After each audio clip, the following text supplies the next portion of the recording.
Hi hello ಎಲ್ರಿಗೂ ನಮಸ್ಕಾರ. ನವರಾತ್ರಿಯ 2ನೇ ದಿನ ಬ್ರಹ್ಮಚಾರಿಣಿ ದೇವಿಯನ್ನು ಎಲ್ಲರೂ ಆರಾಧಿಸುತ್ತಾರೆ. ಓಂ ಬ್ರಹ್ಮಚಾರಿಣ್ಯೈ ನಮಃ. ಮಾತೆ ಪಾರ್ವತಿಯು ಶಿವನನ್ನು ಪಡೆಯಲು ಋಷಿಮುನಿಗಳು ಹೇಳಿದಂತೆ ಕಠಿಣ ತಪಸ್ಸನ್ನು ಆರಂಭಿಸುತ್ತಾಳೆ.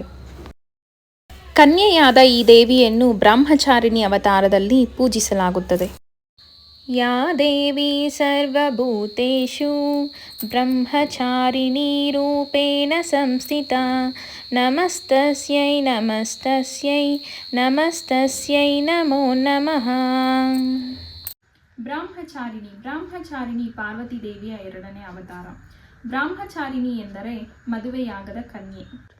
ದಕ್ಷರಾಜನ ಮಗಳಾದ ಸತಿದೇವಿಯು ಯಜ್ಞದ ಬೆಂಕಿಗೆ ಆಹುತಿಯಾದ ನಂತರ ಪರ್ವತಗಳ ರಾಜನಾದ ಹಿಮಾನನ ಮಗಳಾಗಿ ಜನಿಸುತ್ತಾಳೆ. ಈ ಜನ್ಮದಲ್ಲೂ ಶಿವನನ್ನೇ ಮದುವೆಯಾಗಲು ಬಯಸಿದ ಪಾರ್ವತಿಯು ಅತ್ಯಂತ ಕಠಿಣ ತಪಸ್ಸನ್ನು ಮಾಡಲು ಆರಂಭಿಸುತ್ತಾಳೆ. ಸಾವಿರಾರು ವರ್ಷಗಳವರೆಗೂ ಹಣ್ಣು, ಎಲೆಗಳು ಹಾಗೂ ಹೂಗಳನ್ನು ಸೇವಿಸುತ್ತಾಳೆ. ಆಕಾಶವನ್ನು ಹೊದಿಕೆಯಾಗಿಸಿ ಭೂಮಿಯನ್ನು ಹಾಸಿಗೆಯಾಗಿಸಿ ನೆಲದ ಮೇಲೆಯೇ ಮಲಗುತ್ತಾಳೆ.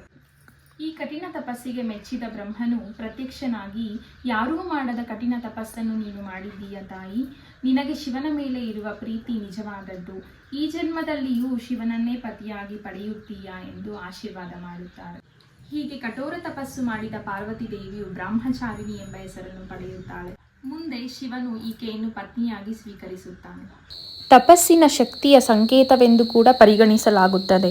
ಈ ದೇವಿಯನ್ನು ರೂಪದಲ್ಲಿ ಚಿತ್ರಿಸಲಾಗಿದೆ. ಈಕೆಯು ಬಲಗೈಯಲ್ಲಿ ಜಪಮಾಲೆ ಮತ್ತು ಎಡಗೈಯಲ್ಲಿ ಕಮಂಡಲವನ್ನು ಹಿಡಿದುಕೊಂಡಿರುತ್ತಾಳೆ.